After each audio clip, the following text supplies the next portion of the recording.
Bonjour tout le monde, ici Baba FAQ. Et aujourd'hui, dans cette vidéo, je vais dialoguer à propos d'une réflexion. Comme vous avez pu voir dans le titre, 90% des non-musulmans veulent la charia. Pour parler de cette réflexion, je vais vous citer divers non-musulmans qui pourraient être intéressés par la charia. Alors, pour commencer, ben, je dirais qu'il y aurait déjà, en première position, on pourrait parler des hommes. Donc on pourrait dire que 90% des hommes seraient intéressés par la charia. Pourquoi ça? Ben, en fait, c'est très simple. Donc en fait, si vous voulez, nous sommes euh,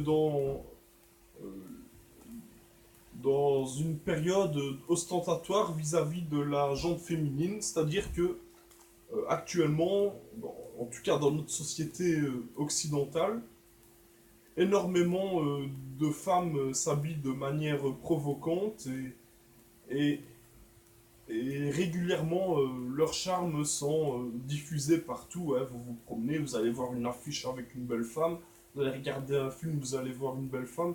Donc les tentations sont énormes par rapport à une certaine époque ou à d'autres pays, les tentations sont énormes.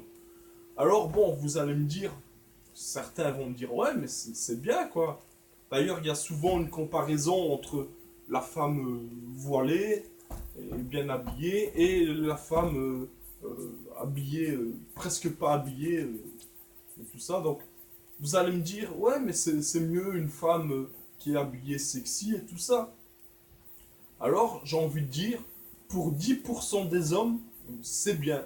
La vérité, 10% des hommes n'ont pas intérêt à ce qu'il y ait une charia qui oblige les femmes à bien s'habiller parce que eux, ils seront perdants parce que ces 10% des hommes, ce sont les hommes, voilà, qui sont, soit ils sont beaux, soit ils sont riches, soit ils ont un don naturel pour la séduction, hein.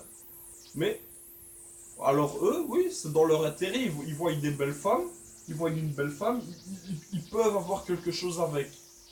Mais 90% des hommes, dont je fais partie, on, on aura que dalle. Donc, honnêtement, à quoi ça sert de voir des femmes à poil et tout ça et savoir que il se passera jamais rien? Ça sert à rien. C'est juste si ça crée des désirs et après ça crée des mal-être et tout ça. Mais à part ça, ça sert à rien du tout. Donc, déjà, on peut dire que 90% des hommes ont intérêt à ce que ce soit une charia plutôt que notre société actuelle qui crée beaucoup de tentations et tout ça. Ensuite, qui d'autre pourrait être intéressé? Ben, je dirais que beaucoup de femmes, hein, bon, voilà, quand t'es une femme comme ça, que t'es mariée et en couple et que t'as ton homme qui va avec une autre femme, ah ben ça c'est, voilà, ça peut créer des gros mal-être aussi. Et justement, ben, la charia empêche les autres femmes de séduire les hommes qui sont déjà mariés et tout ça. Donc, beaucoup de femmes parmi vous peuvent être intéressées aussi par la charia. Ensuite, qui d'autre peut être aussi intéressé par la charia? Ben, je dirais toute personne qui est confrontée de loin ou de près à l'alcool. Donc, qui sont ces personnes? Eh ben, déjà, les premiers intéressés, hein, les personnes qui sont alcooliques et tout ça, et qui n'arrivent pas à se défaire de leur alcoolisme et qui attrapent des maladies et tout ça, ben, si c'était une charia, ben, ils n'auraient pas eu d'alcool, donc ils n'auraient pas eu tous ces problèmes-là. Ensuite, ben, les proches, hein, bon, qui voient leur être cher et aimé qui est en train de souffrir à cause de l'alcoolisme, eh ben, si c'était une charia, vous n'aurez pas eu ça. Et puis je dirais, après encore des personnes encore plus éloignées qui peuvent être victimes de ça. Par exemple, voilà, t'as des personnes qui roulent en voiture et puis t'as un gars en face qui est complètement pété, qui a bu de l'alcool, qui vient faire un crash avec vous et bam, après, ben, il y a un accident et il y a des morts, des blessés et tout ça. Eh ben, ça, si c'était une charia, ben, il n'y aurait pas eu d'accident et ça aurait évité comme ça des décès et tout ça. Hein, voilà, voilà, les personnes qui sont... donc il y a les personnes d'un côté qui sont directement blessées ou tuées, et puis il y a la famille des victimes. Et ben ça, s'il y avait une charia, ben ça n'arriverait pas. Donc voilà quoi, en gros, c'est diverses personnes qui peuvent être non musulmans et être intéressées par une charia. Parce que contrairement à ce que beaucoup de gens disent, bon, il y a beaucoup de gens qui disent que oui, mais la charia interdit les autres religions et tout ça, c'est pas vrai. Ça, c'est pas vrai. Après, chacun est libre de faire sa religion, mais bon, il y a des règles de vie à respecter qui sont communes à tout le monde. Par exemple, les femmes qui s'habillent de manière provocante et qui sèment le trouble dans la société à cause de ça. Eh ben, vous voyez ça par exemple, ça devrait même pas être religieux, ça devrait être, c'est ce qu'on appelle un savoir-vivre.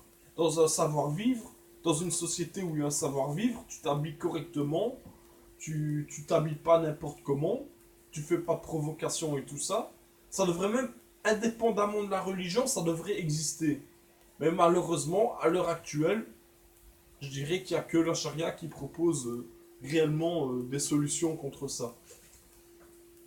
Donc voilà quoi, j'espère que cette réflexion vous a aidé à voir un peu plus clair.